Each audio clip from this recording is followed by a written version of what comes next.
Howdy fellas, and welcome back to Dust Customs. So today is going to be a little bit of a different kind of setup. Look, by no means is this trying to be a tutorial, that's not what I'm about. I'm just about working on my own cars and taking you guys along for the ride.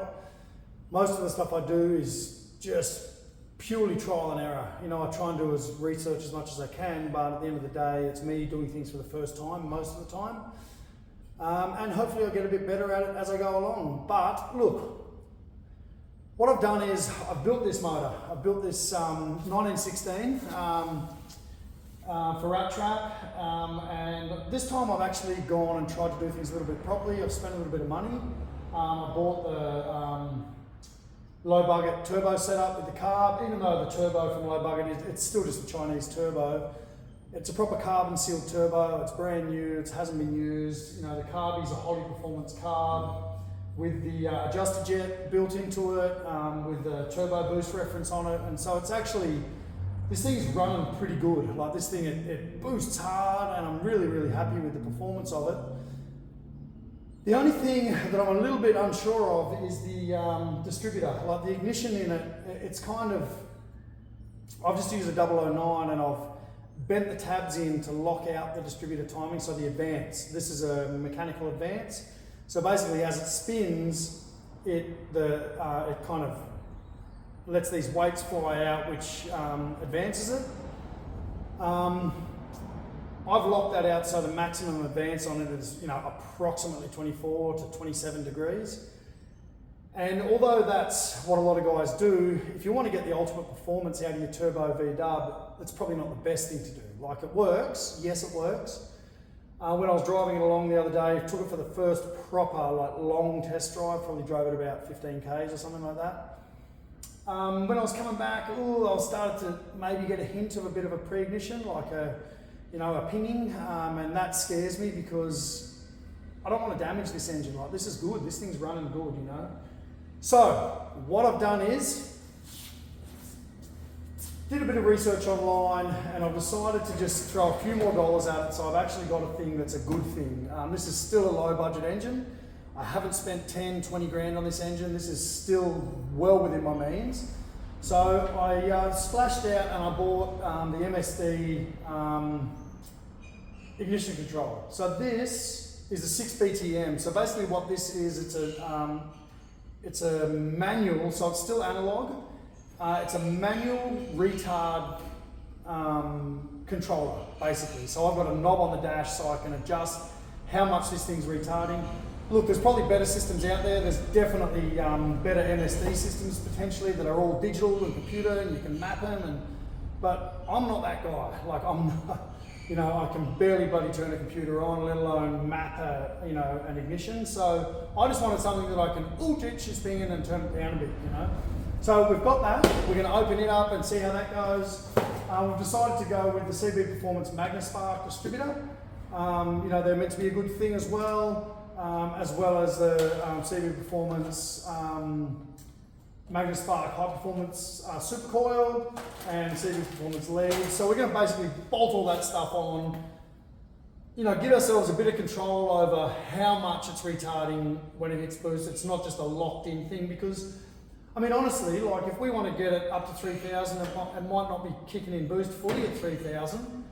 We don't want it locked out at its maximum, lock out at 24 degrees. We want it to, maybe be 29 degrees at that point. So let's just, let's get into it. Let's open up all this stuff, rip out what's in there, and bolt it all together and see how we go.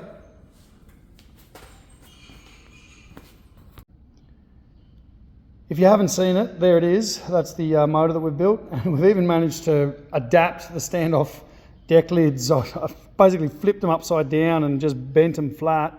And the deck lid still bolts on. It doesn't open, but it's still on there, which is, the easiest possible option.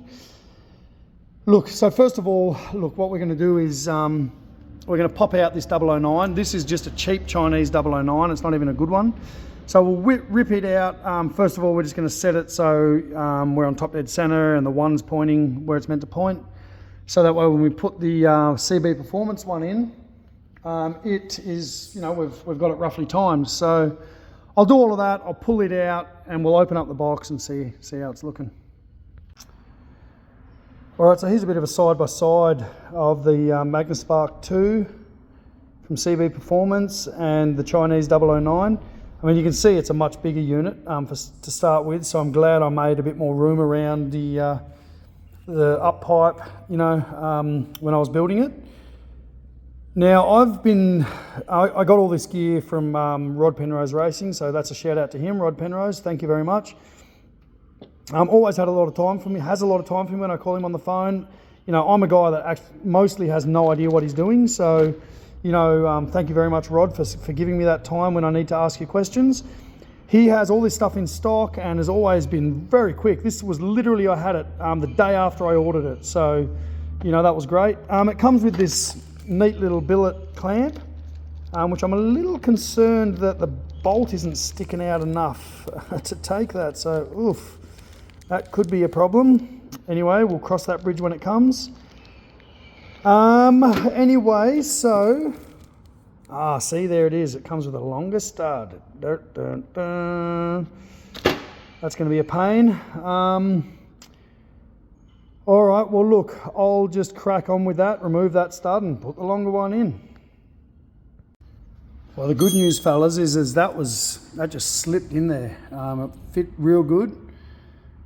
And it fits like it's a bit tighter than the other one was, but it's in there and it fits. So basically now all I got to do is just, if I can get that cap back out of there. You can see it's a bit of a, it's a bit of a tight fit, but it comes out. So being at top dead, I've got that. That should be pointing at number 1, or at least a lead. I've got to just get that so that is pointing at a lead. So looking at that, I've either got to spin that way, which is going to hit the, I've got to spin that way, which I can't, to get to pointing to a spark, or I've got to spin it that way, which is, it looks like that's how it's going to have to go. So I'll just rotate that way. So I'm looking at, look, I'm going to have to be pretty much somewhere there, I reckon, to look at that. And I'm just going to hook that sucker up, screw that down, and I should be able to get the timing light to fire once I get it all hooked up. So here we go. Well, that was a little bit more fun than we first imagined. Of course, getting that nut in the back, in there, was very difficult. And then, of course, these leads, they need the little screwy bits on the spark plugs, which was, that was tough too. And then, of course, getting those leads through under there, and, that was also quite tough, but that bit's done. So out with the old. I'd had to reuse some secondhand mismatched leads because that's what I had. That's now gone. I've got the coil to mount. Look, I want to crack this thing open and just kind of see. Look, I kind of roughly know how it goes together, but I'm not exactly 100% certain that I'm comfortable with where I'm going to even mount the thing. I mean, I kind of had in my mind, I might, I've got no room in there, obviously. It is a electronic gizmo, so it probably should be mounted undercover. And of course, as with Volkswagens, ooh, that's a nice looking bit of kit. Quite hefty in weight. This has to plug into that, and that needs to be on the dash. So, I mean, what actually... Look, it's got all these gizmos and doodads in there that I kind of, roughly know what they are. But the most important thing is that has to be long enough to plug into that. The rest of it, I can lengthen and shorten wires for, but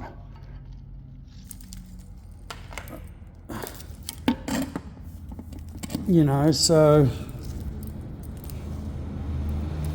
I mean, that's obviously an earth.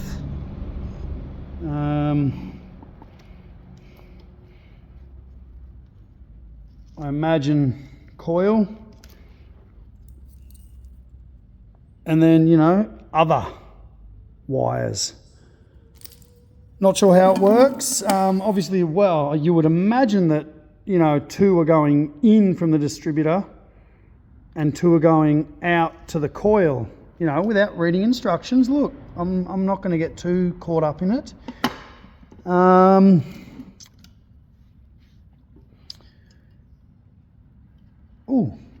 Simple wiring diagram on the back of it. Don't even need instructions.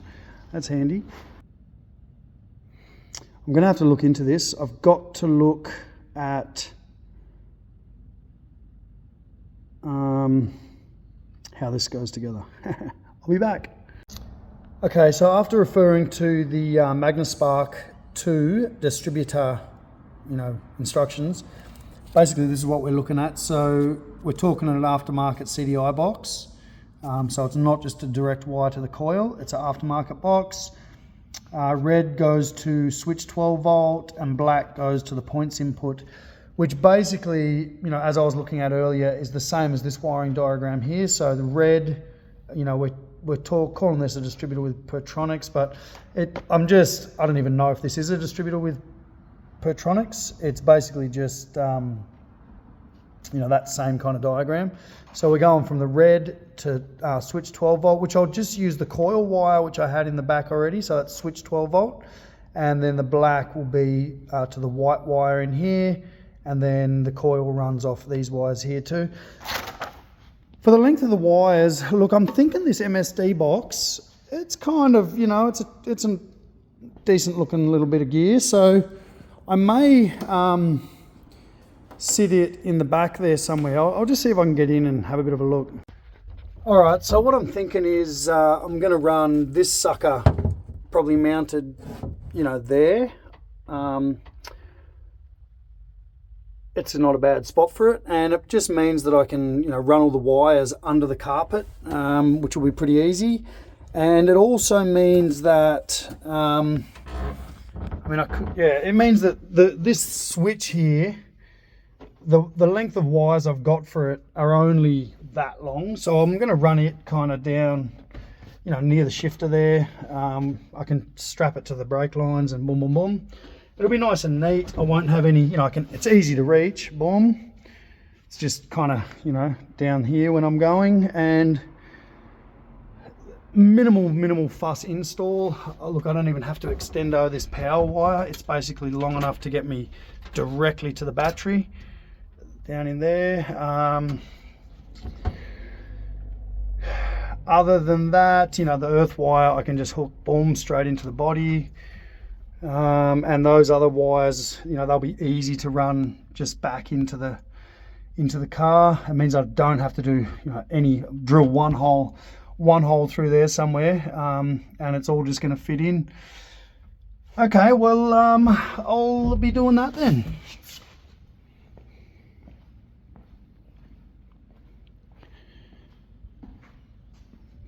Boom. All right, so the next step is to remove the coil.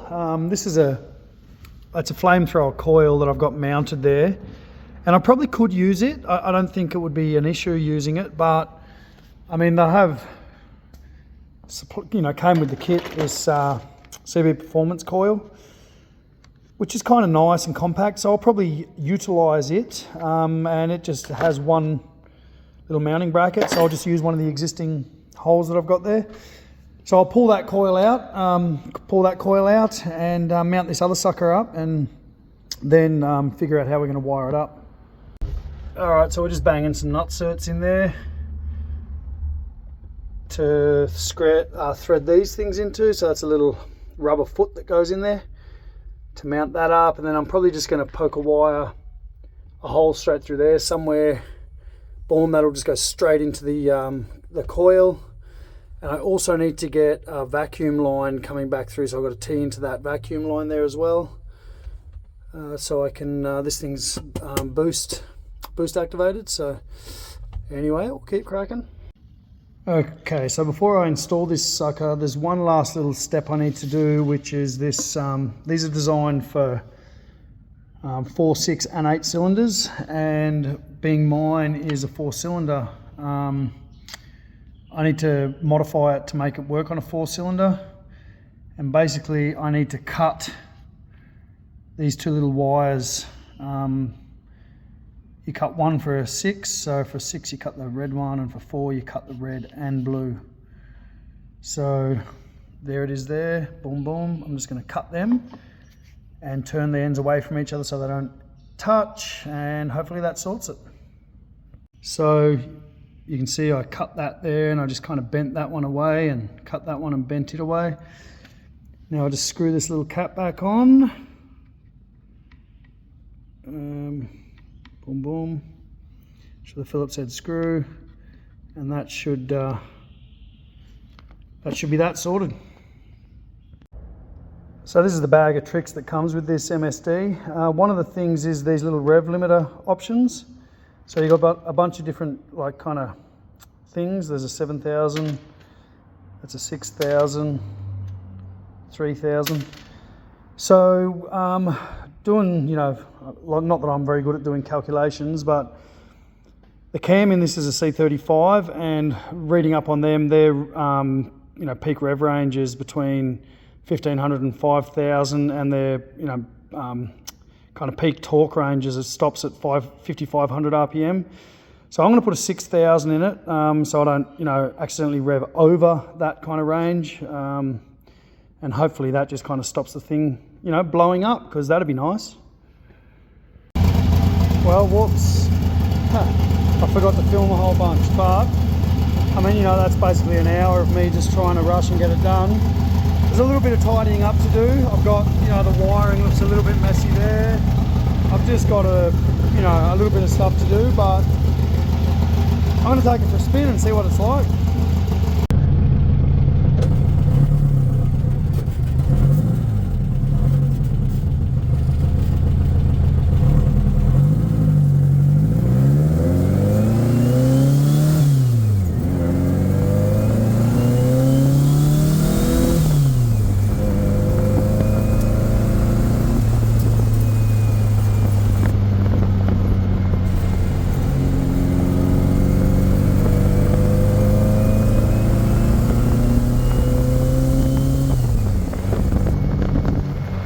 Definitely a much smoother curve.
Well, all in all, fellas, it seemed to drive pretty good. Still a little bit of, probably a bit of carb tuning I got to sort out.